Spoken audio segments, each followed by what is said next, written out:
So today I really want to try a new super cool card from Wilds of Eldraine to cheat out all my favourite creatures at the same time that are normally far too expensive to cast individually.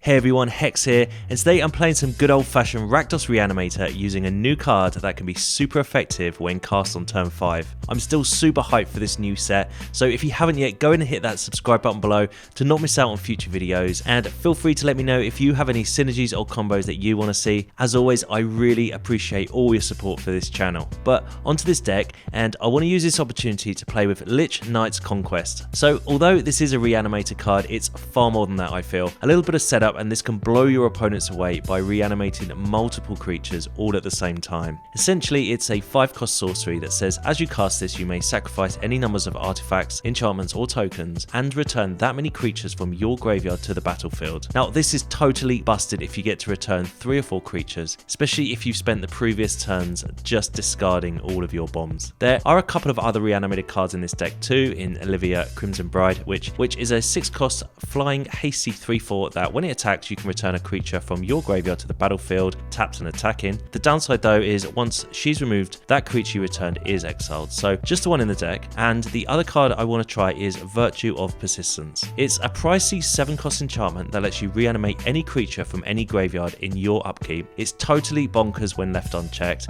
but quite pricey at 7 mana. So again, just the one here. It does have an adventure side though, that for just 2 mana as a sorcery, you get to do -3/-3 to your opponent's creature. Creatures we're looking to reanimate in this deck include some Etalis and Sheoldreds for instant value, but they are both legendary, so you've got to be slightly wary of having multiple copies if we're reanimating multiple cards at the same time. So I'm also running 3 copies of one of my favourite non-legendary reanimator targets, which are Dusk Manglers. Now I don't think this card is played enough, probably as it normally costs 7 mana and you have to sacrifice a creature, lose 4 life or discard a card, but when it ETBs, each opponent discards a card, sacks a creature and loses 4 life. Like I said, it is non-legendary, so feel free to reanimate multiple copies at the same time. Other creatures I do like running in this deck are the other Sheoldreds and Junji. I do like Junji in decks that I'm running Annihilating Glares, and that is a card in this deck. We get to discard opponent's cards or even reanimate a card from any graveyard when it dies.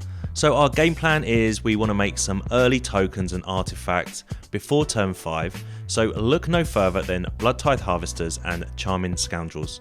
The latter being great for discarding cards too if need be, or just ramping away with treasure. Other ways to discard include Liliana, and one of my favourite cards from Wilds of Eldraine that I've played with a couple of times, it's Collector's Vault. Now, not only do you draw then discard in that order, which is pretty sweet, but you do gain a treasure, and both artifacts are perfect targets for your conquests. Like I said, we have Annihilating Glares to deal with opposing threats, some cut downs, some edicts for other problem cards we might face, 25 lands, and that's the deck. So as always, there are a plethora of other cards you could try in a deck like this, especially as we now have so many sets to pick from. I do like the idea especially of running Bitter Reunion in this deck, which can potentially give haste and still allow for some discards, so any future iterations I might be including that too. But for now, this is what I ran today on the ladder, and I did have such a great time. It felt like forever for a new set to come around, or a standard set to come around, and it's been well worth the wait for me as there are some super interesting cards to build around. As always though, let me know what your favourite cards from Wilds of Eldraine are, and if you've got any combos or synergies you want to see, you can send them over to me on Twitter or in the comments below. Alright then, on the draw here, and this hand has potential to be good. We need to find some more lands. Having a tap land on turn 1 here is not a problem, as we don't really have a turn 1 play. And we do draw our conquest, so that's the plan now. Use the Scoundrel and the Vault to make some tokens, to find a way to discard our Dusk Mangler and now Etali, and then use the conquest to reanimate them. So we'll go with the Collector's Vault and opponent on an Orzhov deck and Curse of Leeches. Okay, so that's going to encourage us to want to play a spell each turn, but I think we were going to do that anyway. We will play this Charming Scoundrel instead of activating the vault though, we will discard our Etali, I think. Get that one into the graveyard. Draw a card. And it is Swamp, okay. Hit our opponent for 1, we'll play our Swamp and we will pass. So we could have activated the Collector's Vault during all of that to... I guess we could have, yeah, we should have played the Vault first to discard our Mangler, create a treasure, then we still could have done that whole turn. Opponent with the Edict of the Charmed Apple. So this time we will activate our Collector's Vault first. We will discard our Dusk Mangler. We will play our Swamp. And yeah, I mean, we're getting there. So I think with the Annihilating Glare here, we can deal with the area of the Charmed Apple now before we start taking too much damage. And I think we'll just sacrifice our Scoundrel. It's not really doing too much anymore. It's created a treasure and it was perfect for allowing us to cast a 1-mana removal spell. Opponent with another area, which is fine. And the curse drains us. Okay, another land. So I'm going to play my land here.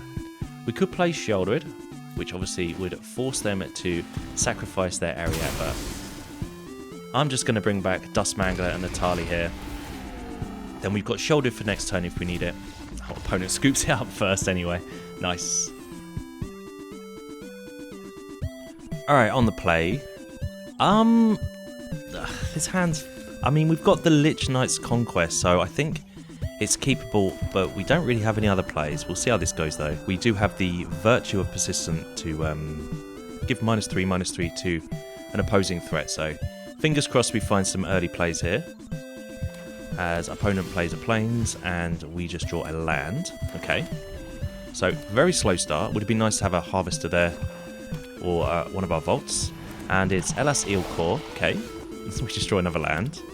Totally flooding here, but we will cast the Lockrain Scorn and deal with that 2/2. So hopefully we can find a way to get Junji down and they don't have any exile effects, because Junji...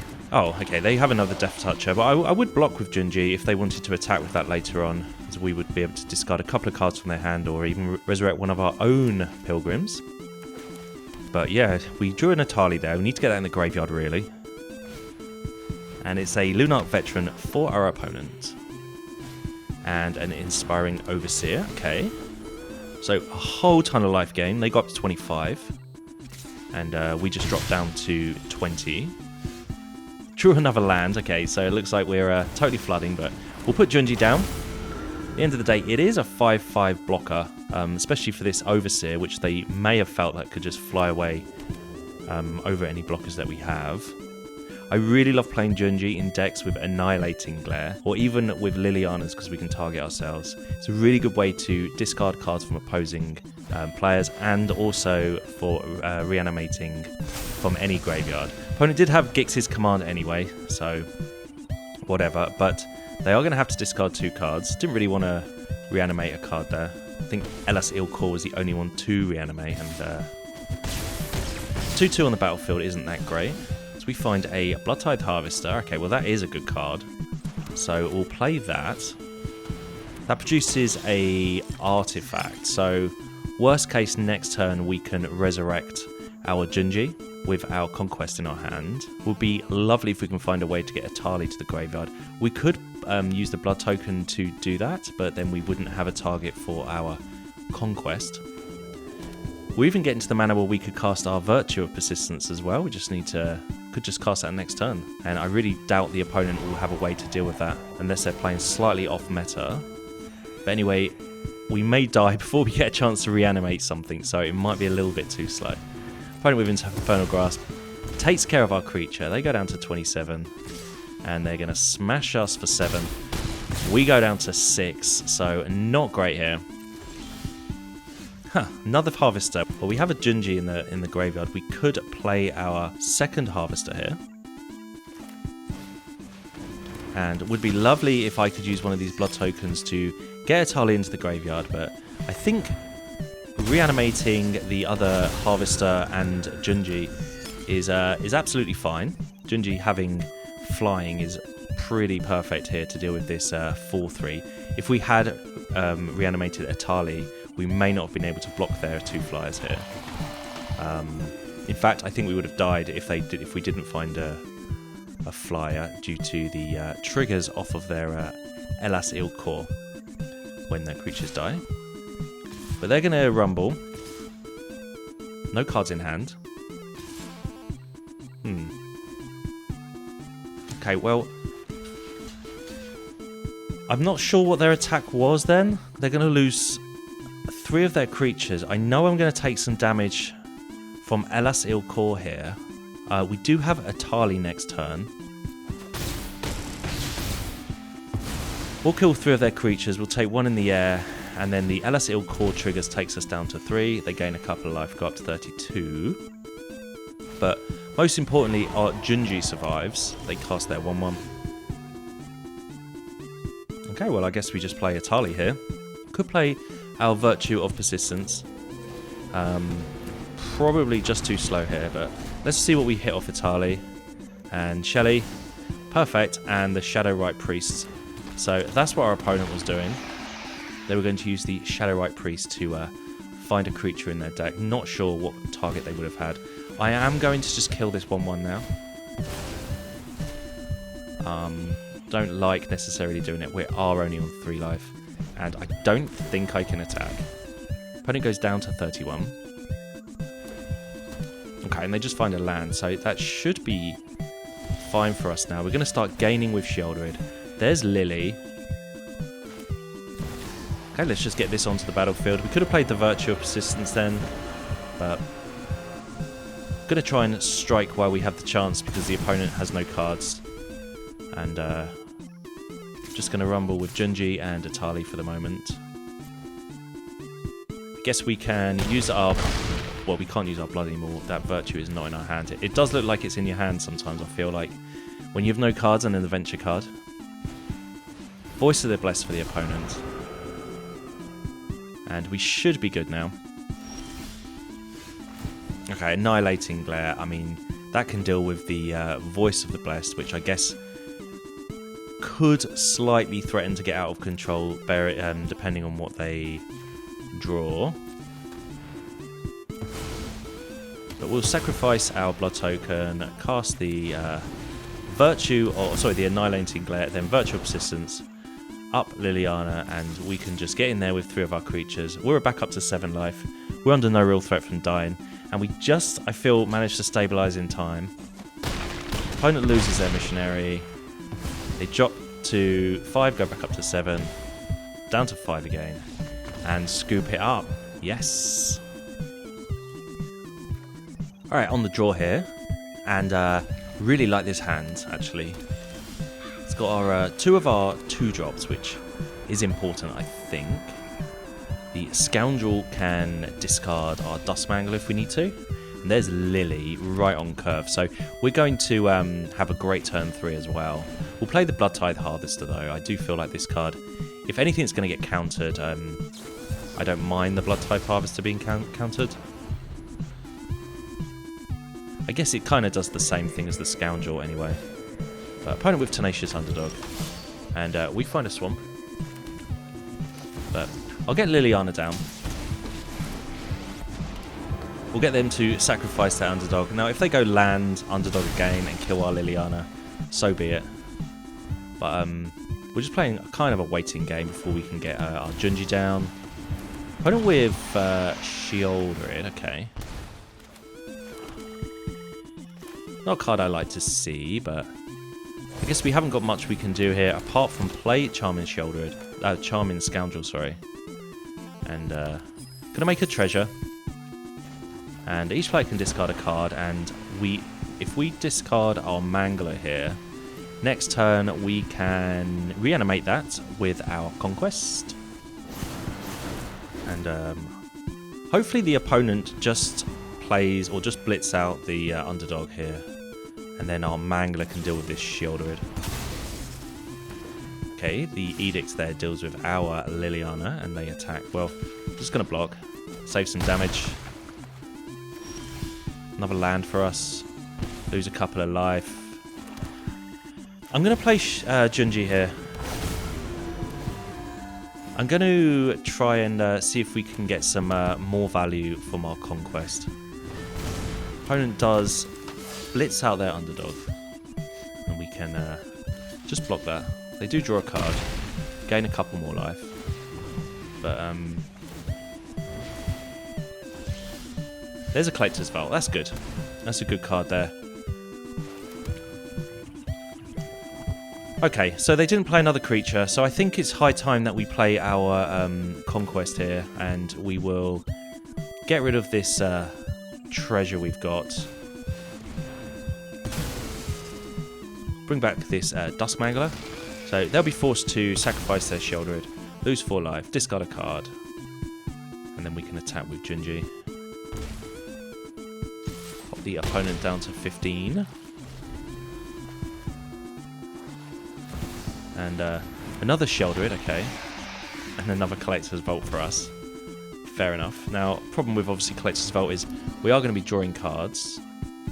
So let's see what we draw. Oh, it's Lily. Okay, perfect. So we'll ditch this Vault. Clearly play our Liliana. Get rid of their Sheoldred. Attack them for 10. And they need to deal with Junji. So I'm really glad we played the Junji that turn.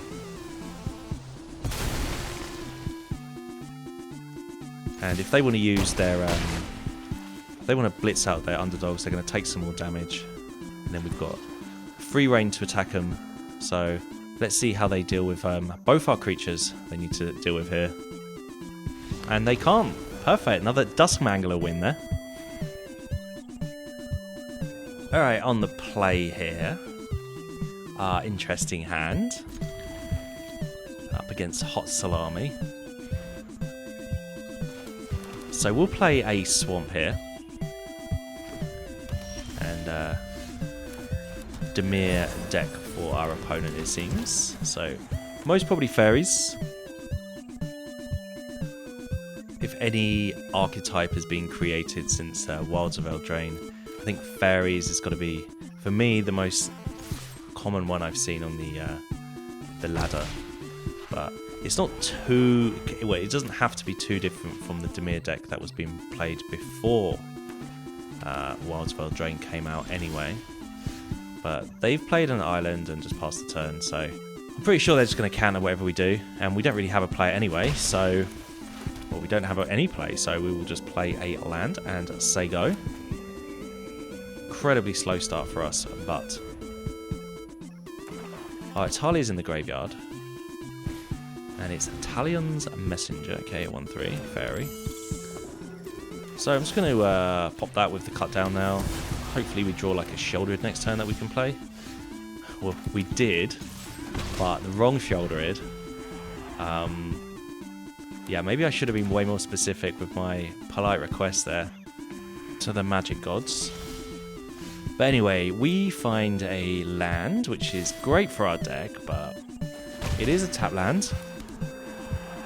I would like to have tried to cast one of our Sheoldreds that turn, as even if it was countered, chances are it would just go straight to our graveyard, and almost like a free discard effect. And speaking of free discard effects, opponent with Ego Drain, but the chances of them not taking this conquest are pretty slim. Go on, take the Sheoldred or the Mangler. Well, they do take a Sheoldred, okay. Okay, well, the thing is, they know our hand, so they're just going to play around it. We find Collector's Vault. A little bit too late, but it is an artifact that we can sacrifice next turn with our conquest. And it does resolve. We will pass our turn. We could sacrifice it. We could activate it now, get rid of our Mangler, and hope to find a cut down or a Annihilating Glare. But gonna do it in their end step instead.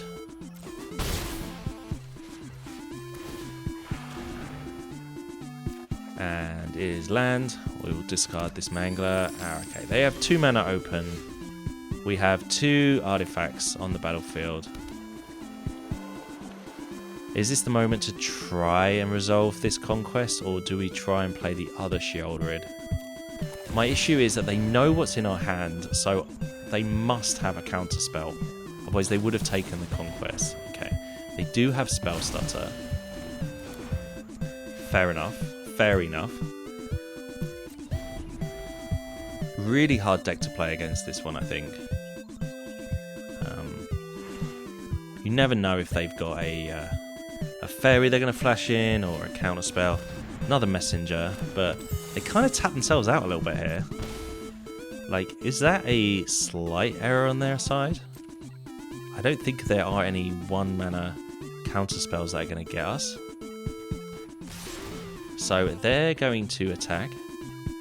And obviously we're just going to take the 3 damage. And they discard a fairy to put a +1 counter on target fairy they control. So take 4 damage to our face. What is the follow-up? And it's another ego drain. I wonder if they just drew that. I really hope they didn't. I hope that was planned all along. So that acts as a kind of almost like pseudo counter spells. We just can't even cast it now. It's gone to our graveyard. Guess we will just discard the land there. We find a cut down. Okay, well, pretty bad. I think we'll get rid of our other cut down, and I guess without the conquest in our hand, we're just going to have to see if we can hard cast this Dusk Mangler and it can take us to victory. But the flyers that the opponent have are going to be the biggest problem for us here. We're going to take, what, at least 6 damage, I'd say now. And there's Talion as well. I wonder what mana value they pick here. They go for 4. Probably should shut down these Sheoldreds, or at least to tax us for playing Sheoldred. And they get in there for 5 damage. And are they going to discard a fairy? They do, so 6 damage to us. We go down to 3.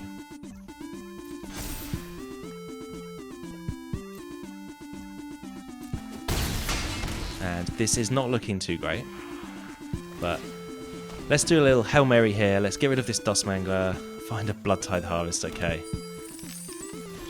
And another Bloodtithe Harvester. Well, I think we still have one more shot at this, so... Okay, well, there is our conquest. Alright, alright. Hold the phone. Can we find a way out of this? The flyers are the biggest problem for us here. I've purposely stacked this deck with Dusk Manglers because they are non-legendary, meaning we can cast... we can bring back a couple of them, and that they obviously will stay on the battlefield.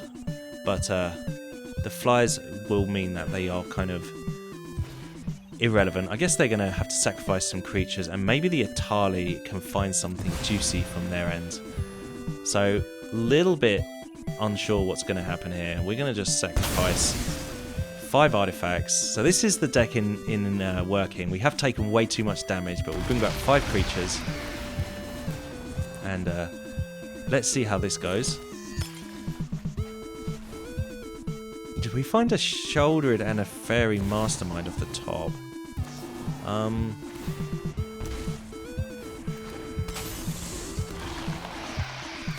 Maybe we could have left one of the treasures open to enable our blood token, but I wasn't expecting to find a Sheoldred. We go down to 1. Opponents sacrificing creatures left, right, and center. They go up to 7. We do have Fairy Mastermind as a blocker, though. Are we going to find a way to win this?